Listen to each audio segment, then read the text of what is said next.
اور وہ گناہ کبھی ایسے ہیں کہ ہم لوگ اس کو بہت خفیف سمجھتے ہیں. خبردار اللہ تعالیٰ کی ایک ہمارے اندر فرماتے ہیں کہ گناہ کبیرہ اور صغیرہ کہنے والی بات ہے. ہر گناہ جو ہے چاہے صغیرہ ہو یا کبیرہ اللہ کی نافرمانی ہے. اللہ کی نافرمانی سخت نہیں ہوگا. یہ نہ کرنے کہ معمولی گناہ کوئی بھی معمولی گناہ نہیں. مالک کی نافرمانی چاہے ادنا ہو یا کبھی ہو مالک بے نیاز ہے اس سے. اللہ تعالیٰ کی بارگاہ سمجھ لیتے تھے کہ کوئی گناہ کبیرہ کر رہا ہے یا گناہ صغیرہ کر رہا ہے. پکڑ پیش ہو گیا عمل رد عمل کہ تم نے گناہ کیوں کیا, چاہے عمل بڑا کیا ہو یا چھوٹا کیا. چھوٹے گناہ سے بھی توبہ کرنا ہے اور بڑے گناہ سے بھی توبہ کرنا ہے. اللہ نے کا وعدہ ہے معاف ہو جائے. لیکن حقیقت یہ ہے عمل رد عمل. آج ہماری پریشانیاں, گھر گھر بیماریاں, دشواریاں, مشکلیں کون ہر حدیث سے خالی نہیں.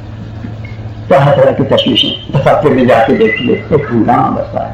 کوئی محکمہ لے لیجیے, سرکاری محکمے ہوں, ادارے ہوں, تعلیم گاہیں ہوں, مدارسیں ہوں, جو کچھ بھی ہوں, یہاں پہ دیکھ لیجیے لا قانونیت, خدا کے احکامات کی خلاف ورزی, تصاویر کی کثرت ہوتی چلی جا رہی ہے, گانے بیان کی کثرت ہوتی چلی جا رہی ہے, ریڈیو چل رہے ہیں, ٹیلی ویژن چل رہے ہیں, اور جانے کیا کیا خرافات ہیں, اخباروں میں جانے کی خرافات آتی ہیں, تصاویر آ رہی ہیں, تمام اس قسم کی چیزیں راج الوقت ہو رہی ہیں. تقریبات بھی کر رہی ہے, وہاں بھی بدعات ہو رہی ہیں, رسومات ہو رہی ہیں, چاہے غمی کی ہو چاہے شادی کی ہو, دپٹوں کا ضرور ہو رہا ہے. ہر طرف لباس کے ساتھ میں عورتیں رہنا سر رہنا درجن بازاروں میں نکل رہی ہیں. خدا کی لعنت ان کی. گناہ کبیرہ ہے, سخت ترین گناہ ہے,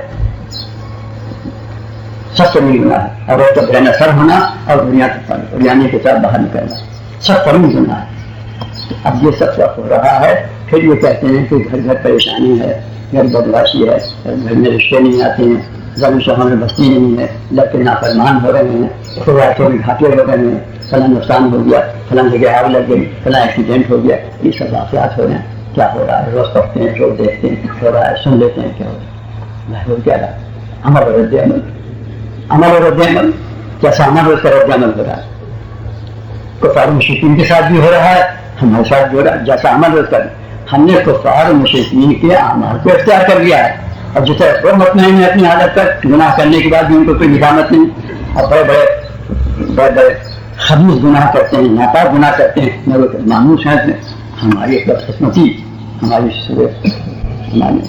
محرومی کہ ہم لوگ ان کی نقل کرتے ہیں. کہتے ہیں جیسے ارے ان کے قلوب جانوروں سے بدتر, بندے ناپاک بہنوں سے بدتر کی زندگی ان کی بسر ہے, اور مسلمان ان کی نقل کرے گا.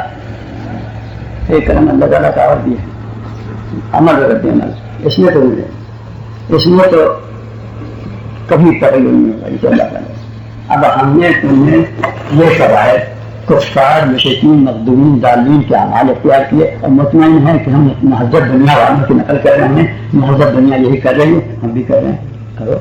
ان کے لیے تو جہنم مقدر ہو چکا ہے. دنیا میں بھی ان کو آسائش آرا نہیں ہے, اور مگر ان کے قلب میں کوئی خواہش نہیں ہے. مصیبت پر مصیبت آئے ان تک, بیمار ہوں, پریشان ہوں, بدبخت ہوں, لیکن وہ اپنی زندگی میں ان کے لیے کوئی تدارک نہیں, کوئی ان کے لیے راہ نجات نہیں. وہ اپنی حضرت بھٹکتے بھی ہیں اور مدہوش ہیں اور حضرت جگہ زندگی کی بسر کر رہے ہیں. لیکن صاحب ایمان کے لیے یہ بات نہیں. صاحب ایمان پھر صاحب ایمان ہے, اس کے دل میں ضرور خواہش پیدا ہوتی ہے. اگر اس خواہش سے کام لو گے تو ان شاء اللہ تعالیٰ تمہیں نجات ہوگی. اور وہ خواہش ہے ندامت قلب کی استثمار کی. کفار مشرکین محروم کر دیے گئے. ان میں نہ ندامت ہے, بلکہ وہ سمجھتے ہیں کہ ہمارا انداز زندگی وہی ہے, ہم کو یہی زندگی بسر کرنا ہے, تو چاہے اچھی ہو یا بری ہو. لیکن مسلمان کے لیے بات نہیں. دیکھو تو جتنی آج کل کی وبائیں ہیں, جتنی دشواریاں ہیں, میں نے یہ آپ نے پڑھا نہیں انتباہ مسلم کتابیں انتباہ کون سے گناہ سے ان کو چھوڑ رکھیں آج کل, کون سی حرکتیں جو ہم نے چھوڑ رکھی. وہی قوم ہے جس میں اللہ تعالیٰ نے اپنے کلام پاک میں بنایا. آپ سمجھ فرعون کے واقعات, ان کے اعمال یہ تھے, ان کے اعمال یہ تھے, اور وہ قومیں برباد کر دی گئیں. ان پر عذاب الہی نازل ہوا اور اس میں سے نابود کر دی گئی. جن کے اندر یہ آواز قوم کے اندر دیکھو, مخدومی ڈالین کا انداز کہ ہم زندگی بسر کر رہے ہیں. ہمارے حالت یہی ہے کہ دنیا ہمارے لیے جہنم بنی ہوئی ہے. کہیں عافیت کا نام ہے, پریشانیاں بدحواسیاں سب ہو رہی ہیں. یہ کیا چیز ہے؟ ایک چیز صاحب ایمان ہونے کے ہاتھ میں یہ کہہ رہا تھا کہ مشرکین اور ظالمین کے لیے تو جہنم مقدر ہو چکا ہے. ختم اللہ علیہ تو جہنم میں جائیں گے, لیکن تم بھی چونکہ ان کی نقل میں اعمال ایسے کر رہے ہو جو کبائر ہیں، اللہ تعالیٰ کی نافرمانیاں ہیں، اور غیرت کے خلاف ہیں، ہوا کے خلاف ہیں، اور اسلامی بخار کے خلاف ہیں، جو حرکتیں تم کر رہے ہو، تو تمہارے لیے ایک تھوڑا سا اس میں سہارا یہ ہے کہ تم کو یہی سزائیں دے دی جائیں گی، یہی پریشانیاں ہوں گی، اور تم مجبور ہو گئے لیکن تاکہ تم مجبور ہو جاؤ، محض ہو جاؤ، بیمار ہو جاؤ، پریشان ہو جاؤ، بدحواس ہو جاؤ، مالی نقصان ہو جائے، بدحواس ہو کے تم رجوع اللہ کرنے لگتے. مسلمان کہتا ہے کہیں وظیفے پوچھنے جاتا ہے، کہیں کسی سے تعبیر مانگتا ہے، کہیں کوئی عملیات کی طرف رجوع ہوتا ہے، یہ بھی رجوع اللہ، یہ بھی ایک اس سے وبال سے بچ جاتا ہے. تو ایک ادنا درجہ ایمان کا یہی رہتا ہے کہ اللہ میاں سے رجوع کرنے کے بجائے اس مصیبت سے، پریشانی سے، اس قرض سے، بیماری سے بچنے کے لیے عملیات کی طرف رجوع کرتا ہے. اب یہ بھی ایک شعبہ ایمان کا، تقاضا ایمان کا، اس میں بھی خیر ہے، لیکن اس میں پوری خیر نہ سمجھیے گا کہ بجائے سے اولاد سے، بزرگوں کے دعاؤں سے ہم بچ جائیں گے. جس کو ناراض کر رکھا ہے، جس کی تم نے اپنے واپس ببال دیکھا ہے، گناہ جب سے توبہ نہ کرو گے، ان گناہوں کو بھی چھوڑو گے، یہ ببال تم سے ہرگز نہیں جائے گا. یہ وظیفوں سے، اولاد سے، عملیات سے چیز آئیں گی. اللہ تعالیٰ کی رضا، ان کا غضب ٹھنڈا ہو سکتا ہے، ان کی رضا حاصل ہو سکتی ہے ان سے رجوع کرنے سے، ندامت سے، توبہ کرنے سے. تو مسلمان کے لیے پھر بھی راستہ کھلا ہوا ہے. تو آج کل جو غفلت کی بات ہے یا انتہائی غفلت ہے کہ گناہوں کو نہیں چھوڑتے ہیں، گانا بجانا، ٹالی ویژن، راگ راگی، تصاویر اور آنکھوں کا بہتنا، زبان کا بہتنا راج بس ہو گیا ہے. اس کے ببال ہم پر ضرور ہوتا ہے، یقیناً ہوتا ہے، ہمیشہ ہوگا. میں خدا کے لیے تنبہ کرو کہ یہ ببال بیکار نہیں ہے، یہ پریشانی بیکار نہیں ہے تمہارے لیے. یہ مصیبت جو تم پر آئی ہے یہ تمہارے اعمال کا نتیجہ ہے، یقیناً بھگتنا پڑے گا. اس کو کوئی قانون خدا کا قانون ہے، اس کو کوئی نہیں بدل سکتا. خوب سمجھ لے، جب تک نافرمانی کرو گے، فسق و فجور کرو گے اور توبہ استغفار نہیں کرو گے، یہاں اس کا رد عمل ضرور ہوگا، بھگتنا پڑے گا. چاہے جتنے عمل کرو، اعمال کرو، چاہے وظیفے کرو، چاہے جو کچھ کرو، یہ بغیر نہیں رکھا ہوگا. جب تک کہ گناہوں کو ترک نہ کرو گے، نظاموں کے قلب نہیں پیدا کرو گے، اب طرح سے اس کی تلافی نہیں ہوگی. خوب سمجھ کون سی مشکل بات ہے. تم ایک بات جو میں عرض کر رہا ہوں سمجھ میں آئی کہ طرح طرح کی بیماریاں، طرح طرح کی پریشانیاں، طرح طرح کی بدحواسیاں، مشکلات، نقصانات، یہ سب دیکھ رہے ہیں. یہ سب ہماری مسلمان ہونے کی حیثیت سے ہم نے بدعمالی کی ہے، خدا سے غفلت کی ہے، خدا کی نافرمانی کی ہے، اس کا رد عمل ہے. ہم بتا نہیں چلا خیریت اسی میں ہے کہ رجوع کرو، توبہ کرو، استغفار کرو، گناہوں کو چھوڑو. دیکھو پھر فراغت ہوتی ہے کہ نہیں، پھر آخرت ملتی ہے، یقیناً ملے گی. اللہ کا وعدہ ہے. اتنی بڑی چیز کو چھوڑ کر خواہ عملیات کرتے اور اپنا ہیرا خراب کرتے ہو، ان شکانہ حرکتیں کرتے. خدا کو چھوڑ کر اس کی طرف رجوع ہونے کے بجائے ندامت قلب سے نماز پڑھ کے، دعا مانگتے، توبہ کر کے، استغفار کرتے، عملیات کی طرف لیں. عملیات کیا کریں گے؟ کسی بزرگ کی کیا ہستی وہ اپنی خواہش کو منائیں. آج کل کے بزرگ ایسے رہ گئے ابلیس شیطانی صورتوں میں کہ خود اپنا نام بھی خراب کر رہے ہیں اور دوسروں کا عملیات بتا کے آگے بات کر رہے ہیں. خبردار، تمہارے اوپر ایک چابیاں ایمان ہونے کی اللہ تعالیٰ نے ایک عطا فرمائی ہے اپنی طرف رجوع ہونے کا. یا مالک یوم الدین ایاک نعبد و ایاک نستعین، اس سے بڑا ان کا دعوی ان کا میں کوئی نہیں. اللہ نے خود زیادہ فرمایا ہے کہ تم ہم سے مدد مانگو، ہم تمہیں مدد کریں. کاہے کے لیے شیطانہ حرکتیں کرتے ہو، تعبیر سے گندے عملیات. خبردار. اور تم عمل خوب سن لیجیے، ایک درجے میں شرک ہی ہے کہ خدا کے سوا کسی دوسری طرف رجوع کرنا. اگر یہ غنیمت ہوتا ہے کہ وظیفہ پڑھنے سے سمجھتے کہ اللہ تعالیٰ کی رضا کے لیے کر رہے ہیں، کبھی وہ تو سمجھتے ہیں کہ وظیفے میں تاثیر ہے. چاہے ہم گناہ کرتے رہیں، ٹیلی ویژن دیکھتے رہیں، گانا سنتے رہیں، بجاتے رہیں، کسی کو فضول مبتلا رہیں، تو وظیفہ پڑھنے ہمارا کام ہو جائے. اگر کسی کا ہو گیا کے پاس ہے تو اس کا رجوع ہو جاتا ہے، اس میں مہر لگ جاتی. بھائی اس سے توبہ کرو، خدا کر خیر سے بھرو. یہ بات آسان نہیں ہے. اگر چاہتے ہو کہ دنیا میں آخرت ملے، چاہتے ہو سکون ملے اور چلیے وبال ہم پر جو ہے تو اللہ سے رجوع کرو اپنے نظام کے قلب کے ساتھ. اپنے میں تو یہاں پر کرتا ہوں کہ بہت سے ضعیف عقیدے کے لوگ ایسے ہیں ہمیں آپ نے سامنے کہ فسق و فجور میں مبتلا اور اس عادت کو نہیں چھوڑتے. اپنی رضا خطا، لباس کے ساتھ کھانا پینا، رہنا سہنا، صفا سے کھانا تاج رہنا ہے. اور مگر نماز بھی پڑھ لیں گے اور بزرگوں سے دعا بھی لے لیں گے اور وظیفے پوچھ لیں گے، لیکن اپنے فسق و فجور کو نہیں چھوڑیں گے. نربھر کرتے رہو، نربھر پریشان رہو گے، خدا کا قانون نہیں دیں گے عمل دے دیں گے. اس لیے خیریت اسی میں ہے. آپ لوگ ہیں، ہمارے مخاطب کا آپ لوگ ہیں، بس خدا کے لیے اس کو سمجھ دیجیے. یہ جتنی پریشانیاں ہیں، دشواریاں ہیں، بیماریاں، یہ سب انشاءاللہ رفع ہو سکتی. اللہ سے رجوع کرو، توبہ کرو، استغفار کرو. بیٹھ جاؤ اللہ تعالیٰ کے سامنے تنہائی میں کہو یا اللہ میں ایسے ماحول میں ہوں کہ چاروں طرف اس کا فجور ہے، نافرمانیاں ہیں، عورتوں میں بھی غیرت نہیں، مردوں میں غیرت نہیں، بے حالی بے شرمی ہے، راہ غلط ہو رہی ہے، ہر جگہ کفار مشرکین کے قانون جاری ہیں، شیاطین میں ابلیس کام کر رہے ہیں. یا اللہ میں اس ماحول میں ہوں، میری مدد فرمائیے. ایاک نعبد و ایاک نستعین. یا اللہ مجھے اپنے ناختے سے بچا لیجیے، دنیا آخرت کی ناختے سے بچا لیجیے. توبہ کرو، توبہ کرتا ہوں، اقرار کرتا ہوں کہ میں مجرم ہوں، فاسق ہوں، فاجر ہوں، لیکن یا اللہ آپ کو محبوب نظر ہوں کہ امتی ہوں، یہ رشتہ رکھتا ہوں آپ کی مغفرت سے صابر ہوں. میرے فسق و فجور کو چھوڑا دیجیے. میری نادانی ہے، میری کمزوری ہے، ایمان کا ضعف ہے، میں فسق و فجور پر عاجز ہو گیا. یا اللہ مجھے پسند نہیں ہے اتنا فسق و فجور، ہماری حالت ہو گئی ہے، آپ کا مطلب ہے میری حالت بدل دیجیے، ایمان سے بطن بیدار کر دیجیے، توبہ استغفار کی توفیق عطا فرمائیے، اور جتنے دانستہ نادانستہ گناہ مجھ سے ہوتے ہیں یا اللہ سے معاف فرما دیجیے. میں اپنی خدمت کو ایاک نعبد و ایاک نستعین اس عمل کو کرتے دیکھیے، انشاءاللہ حالت بدلتی رہے گی، ایمان میں قوت پیدا ہوتی رہے گی. ایک دن ایسا آئے گا فسق و فجور چھوٹ جائیں گے اور آپ کے پرعافیت پرسکون زندگی ہوتے ہیں. اللہ رزق اللہ تطمئن القلوب. اگر کوئی اطمینان فراغت چاہتے ہو تو اللہ کا ذکر کرو، اور سب سے بڑا ذکر جو ہے وہ استغفار. یہ خیال کرو توحید کا، اشہد ان لا الہ الا اللہ اشہد ان محمد رسول اللہ صلی اللہ علیہ وسلم استغفر اللہ ربی من کل ذنب واتوب الیہ. انشاءاللہ صاف ہو جاؤ گے، صاف ہو جاؤ گے. عمل کرتے رہو، ذکر کی عادتیں رفتہ رفتہ درست ہوں گی. ذکر کی زحمت قلب شرط ہے، گردن جھکا کے بیٹھا تو کرو اللہ میں احسان نہیں، ان میں سے تنہا کو نہ کرو. دشواریوں کو، مشکلوں کو، ماحول کی فسق و فجور کو سامنے لا کے توبہ کرو، استغفار کرو، پناہ مانگو کہ اللہ کیسے بچیں اس میں. یہ ظلماتی چاروں طرف ظلماتی ظلمات ہیں، تمام ماحول میں ظلمانیاں ہیں، گناہ ہو رہا ہے اعلانیہ. اللہ ہم اکیلے کیا کریں؟ لا ظلمات لا الہ الا انت سبحانک انی کنت من الظالمین. پڑھو، گھبرا کے پڑھو لا الہ الا انت سبحانک. جس کے 75,000 دفعے پڑھنے کا 175 دفعے پڑھنے کی ضرورت نہیں، یہی دفعے نظام میں کل سے رات کو پڑھ لیا کرو لا الہ الا انت سبحانک انی کنت من الظالمین. انشاءاللہ اس کے لوگ نجات مل جائے گی. پریشانی طاہری وظیفے ڈھونڈتے پھرتے ہو، طاہری عاملوں کے پاس جاتے ہو، تعلیم دیتے ہو، گھنٹے دیتے ہو، اپنا عقیدہ خراب کرتے ہو. خصوصاً عورتیں بہت زیادہ اپنے مبتلا ہیں. جہاں پریشانی، رشتہ نہیں آ رہا، زمین شام میں بڑی، گھر میں پریشانی، یہ پریشانی، یہ تربیت، یہ ارے ساری ضرور ہوگا، وہ تو ضرور ہوگا، ایسے ہی نہ جائے گا کیونکہ تم نافرمانی کر رہے ہو. تم نافرمانی کر رہے ہو، اس سے توبہ بھی نہیں کرتے.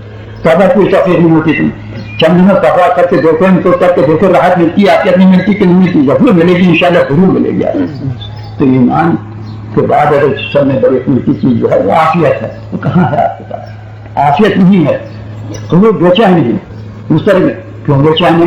اس لیے کہ نافرمانی کر رہے ہو، اردو نہیں کر رہے ہو، فسق و فجور میں مبتلا ہو، گانے بنانے کو، ریڈیو کو، ٹیلی ویژن کو، تصاویر کو پرانی سمجھتے ہو، اور ان کو باہر بے غلطی کے ساتھ کرتے ہوئے تم بھی یاد رکھنا. جتنی عورتیں باہر نکل گئی ہیں بے پردہ ڈرامہ سے، وہ سب جہنم کا ایندھن ہے. ان کے شوہر، ان کے والدین بھی جہنم میں جائیں گے کیونکہ وہ راضی ہے. وہ قانون خدا کا نہیں بدلے گا چاہے کوئی بھی. تو جن لوگوں کے عذاب آخرت کا ڈرایا گیا ہے کہ ان کے جہنم میں ایسی عورتیں ہوں گے، ایسے مرد ہوں گے، سود لینے والوں کو بھی نتیجہ ہوگا، چغلی کرنے والوں کے لیے ہوگا، زنا کرنے والوں کی سزا ہوگی. وہ کہاں ہوگی؟ زنا تو نہیں ہوتا ہے. راجی زنا کی چیز کا نام وہ فرماتے ہیں زنا صرف کسی چیز کا نام نہیں ہے کہ ایک شعر خاص کا، بلکہ آنکھوں کا بھی زنا ہے تو شہرت سے دیکھا جائے، زبان کا بھی زنا ہے تو شہرت پر، کانوں کا بھی زنا ہے، قدموں کا بھی زنا. جب حضور اس تکلیف سے بیان فرماتے آج بتاؤ کون اس سے محفوظ؟ جب برہنہ سر اڑیاں سر برہنہ لباس میں آتے میں کون سا متقی ہے آج گردن لباس کے جو کون ایسا متقی ہے جیسے پرہیز کرتا ہے اس جنا سے؟ سب نتیجہ یہ اس کا خمیازہ گزر گیا. بھائی غیبت کرو کہ مرزاد بھائی کا گوشت کھاؤ، گناہ کو اس کا یہ خمیازہ. تو جہنم تو وہاں یقیناً چیز ہے، وہ جہنم نہیں پیدا ہو جاتا ہے، یہی پیدا ہو جاتا ہے. بدعمالی مسلمان کی بدعمالی یہی سے ظاہر ہونے لگتی. بھائی میں نے مختصر سی بات کہہ رہا ہوں، ہر راجل بچی ہے بھائی، اسے پرہیز کرو، آنکھوں کو بچاؤ، اپنی عورتوں کو بچاؤ، اپنی حیات کو قائم کرو، شرم و غیرت کو قائم کرو، خاندانی وقار قائم کرو. ایسی ہو رہی ہے بازاری بات، ابلیس و شیطانیت والی بات، غیرت اچھی بات ہے. حضور صلی اللہ علیہ وسلم فرماتے ہیں کہ جس میں آنکھ میں ہوا نہیں ہے اس کے پاس ایمان بھی ہے، اور ہوا اور ایمان دونوں ایک چیز ہے. ہوا گھلی ایمان ختم ہو گیا. اور فرماتے ہیں کہ وہ عورت نہیں ہے صحیح معنی میں جس کے آنکھ میں حیا نہیں، وہ کوئی جانور ہے، جانور ہے، انسان نہیں ہے، عورت نہیں ہے، اس کا نام عورت نہیں ہے، اور اس کو شوق انسانیت حاصل نہیں ہے. کس عورت جس کے آنکھ میں حیا نہیں، جس کے آنکھ میں غیرت نہیں، وہ عورت بس جانور کی طرح ایک عورت ہے، بس انسانی شرف حاصل نہیں ہے اس کو، اشرف المخلوقات میں داخل نہیں ہے، وہ جہنم کا مگر صاحب ایمان ہونے کی کہا جہنم میں جاؤ، نہ دنیا کی جہنم میں رہو نہ آخرت کے، خدا کے لیے توبہ کرو، ان چیزوں کو ترک کرو، حیا شرم کو اختیار کرو، پردے کے اندر رہو، مردوں کو بھی تاکید کرنا چاہیے اور عورتوں کو بھی احتیاط کرنا چاہیے۔ سب سے بڑی افسوسناک بات یہ ہے کہ آج کل ہمارے لڑکوں کو اور لڑکیوں کو دینی تعلیم شروع میں نہیں دی جاتی، یہ بہت بڑا ہے۔ ارے میں کہتا ہوں ابتدا میں قرآن شریف لڑکوں لڑکیوں کو پڑھا دو، کم سے کم اللہ کا نور تو ان کے قلب میں آ جائے گا، ان کے ذہن میں آ جائے گا، اور وہ نور ایسا مستقل ہوتا ہے کہ ظاہر نہیں ہوتا، آئندہ چل کے چاہے اس کو فضول میں مبتلا ہو جائیں گے لیکن یہ نور غالب آ کے رہے گا، پھر ان کا مل جائے گا۔